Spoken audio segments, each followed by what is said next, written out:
जय हिंद। यूपीएससी ने under trainer IAS पूजा खेडकर को बर्खास्त कर दिया है और इसके साथ ही आगे की प्रतियोगी परीक्षाओं में बैठने पर भी पूर्णतया रोक लगा दी है। तो आखिर यूपीएससी का इतना बड़ा एक्शन क्यों हुआ पूजा खेडकर पर, और पूजा खेडकर किस फर्जीवाड़े में पकड़ी गई, आइए जानते हैं इस वीडियो के माध्यम से। दरअसल में पूजा खेडकर जब से आईएएस बनी उसके बाद से वो विवादों में है।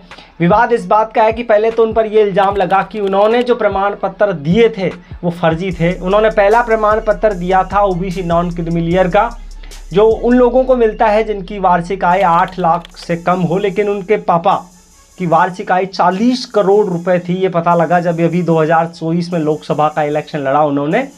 और इसके साथ ही उन्होंने दूसरा प्रमाण पत्र दिया था हेल्थ डिसेबिलिटी का, जिसके बेसिस पर यूपीएससी ने एम्स और दूसरे बड़े हॉस्पिटलों के जरिए नोटिस भिजवाए कि आप अपना मेडिकल चेकअप कराएं। और बार बार कहने के बाद भी पूजा खेडकर वहाँ नहीं गई और किसी प्राइवेट हॉस्पिटल से उन्होंने फर्जी प्रमाण पत्र दिए। इस बेसिस पे वो आईएएस उनकी रैंक निर्धारित हुई। इतना ही नहीं, पूजा खेडकर पर यह भी इल्ज़ाम लगा कि उन्होंने बार बार यूपीएससी में अटैम्प्ट लिए, यानी कि जिस परीक्षा को एक लिमिटेड अवसरों पर दिया जा सकता है, पूजा खेडकर ने नाम बदलकर कभी पूजा खेडकर, कभी अपने पापा का नाम बीच में लिया पूजा दिलीप खेडकर, तो कभी दिलीप की स्पेलिंग ही चेंज कर दी उन्होंने। इस बेसिस पे वो बार बार उन्होंने अटैम्प्ट लिए और वो आईएएस बनी। और चूंकि इतना करने के बाद वो आईएएस बन गई, उनको पोस्टिंग भी मिल गई, यानी वो अंडर ट्रेनर थी और अपने ही गृह जिले पुणे में वो ट्रेनिंग कर रही थी। लेकिन वो सुर्खियों में तब आई जब उन्होंने अपनी प्राइवेट ओडी पर अपने मनचाहा नंबर प्लेट ले लिया और प्राइवेट ओडी गाड़ी पर उन्होंने लाल बत्ती भी लगा ली। इतना ही नहीं, उन्होंने और उनके पापा ने मिलकर तहसीलदार को और पुणे के जो डिस्ट्रिक्ट मजिस्ट्रेट है उनको हड़काया, धमकाया और अपने आईएएस बनने का रोब झाड़ा।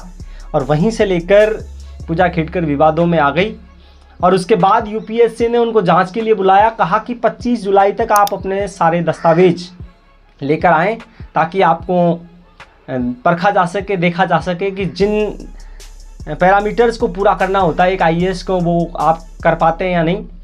इसके बाद पूजा खेडकर ने कहा कि चूंकि समय कम है, मुझे आप 4 अगस्त तक का टाइम दीजिए, मैं वहाँ तक ये दस्तावेज जमा करा पाऊँगी। लेकिन यूपीएससी ने कहा कि वो तो बहुत ज़्यादा हो जाएगा, आप ऐसा करिए 30 जुलाई तक ये डॉक्यूमेंट सबमिट कर दीजिए। और यूपीएससी ने वेट करा 30 जुलाई का, और 30 जुलाई को जब उन्होंने दस्तावेज जमा नहीं कराए तो उसके एक दिन बाद ही यूपीएससी ने कड़ा एक्शन लिया और पूजा खेडकर को आईएएस से बर्खास्त कर दिया। तो यहाँ पर यूपीएससी ने मुंहतोड़ जवाब दिया है। बिल्कुल इतनी बड़ी संस्था है यूपीएससी, और अगर उसकी साख पर कुछ छींटे आते हैं तो यूपीएससी को ऐसा जवाब देना चाहिए था। आप क्या राय रखते हैं कमेंट सेक्शन में ज़रूर बताएं। ऐसे वीडियोज मैं बनाता रहता हूँ, आप चैनल को सब्सक्राइब करके जाएं। नमस्कार, मैं विनोद कुमार।